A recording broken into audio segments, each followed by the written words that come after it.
Good morning friends. আজকে এই কল্যাণী রোডে কি অবস্থা দেখুন।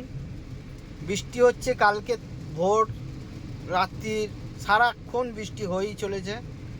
এর মধ্যে আমার ড্রপ পিক আপ কন্টিনিউ চালু রেখেছি, ক্যাবজামিনি ড্রপ পিক আপ।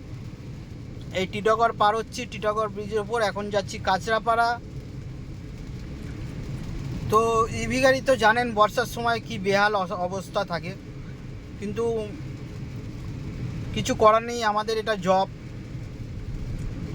আর ছেলে মানুষদের বসে থাকার মতন কোনো সময় নেই, সবসময় কিছু না কিছু কাজ করতেই হয়।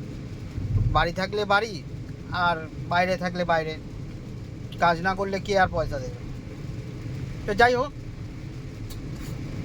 বন্ধুরা, ইভি গাড়ি তোমরা রাস্তায় যারা যারা বার করেছো তারা জল খুব বাঁচিয়ে চালাবে। চাকা হাফ জল উঠে গেলে কেউ গাড়ি চালাবে না। যারা আমার ভিডিওটা দেখো তারা হয়তো ভাবছো দাদা 2 সপ্তাহ 3 সপ্তাহ কোনো ভিডিও ছাড়ার কোনো কিছু সিস্টেম নেই। আমি সিস্টেমটাকে ঠিক করব। অ্যাকচুয়ালি আমার এত কাজের মধ্যে প্লাস আমি ড্রাইভার প্লাস সুপারভাইজার দুটো একসঙ্গে মেনটেন করতে গিয়ে আমি আমার নিজের প্রতি আর সময়টা দিতে পারছি না, যে আপনাদের জন্য দুটো ভিডিও ছাড়বো, যে কোন জায়গায় কি পরিস্থিতি করব।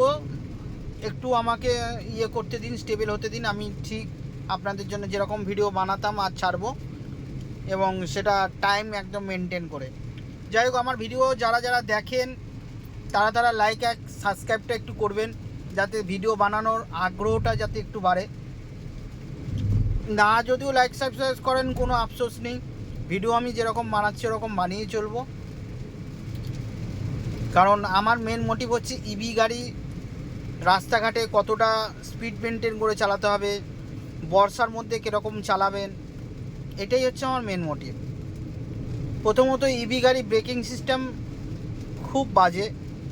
বর্ষার সময় একটু ডিস্টেন্স মেনটেন করে, মোটামুটি গাড়ি থেকে ধরে নিন তাও 5 ফুট 6 ফুট ডিস্টেন্স, 10 ফুট রাখলে খুবই ভালো হয়, কিন্তু সেটা মেনটেন করা যায় না। 5-6 ফুট ডিস্টেন্স মেনটেন অতি অবশ্যই করবেন। আর ব্রেকটা খুব অ্যাডভান্স মারবেন, কারণ এর ব্রেকিং সিস্টেমটা টাটা খুব তাড়াতাড়ি জিনিসটাকে সলভ করবে। এই গাড়ি প্রথম অনেক প্রবলেম ছিল, সেগুলো সলভ হয়ে আপাতত এই প্রবলেমে টেকে আছে। এটাও খুব তাড়াতাড়ি সলভ হয়ে যাবে। আর নেক্সট ইয়ার হয়তো ইভি আরও আপডেট হয়ে বেরোবে। যেরকম ধরুন এখন এই গাড়ি ফুল চার্জ করে আপনার এসি চালিয়ে 170-80 কিলোমিটার দেয়, আর এসি ছাড়া 220।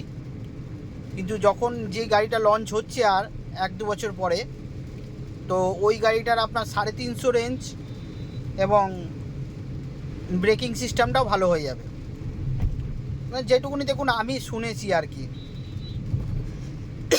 তবে এই টিগর এক্স যে গাড়ি আমি চালাচ্ছি এই সেম গাড়ি, ওয়েদারের অবস্থা প্রচুর খারাপ।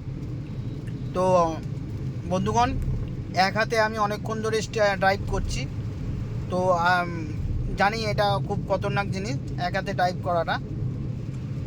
তো বন্ধুগণ, আমি আজকের মতন রাখি।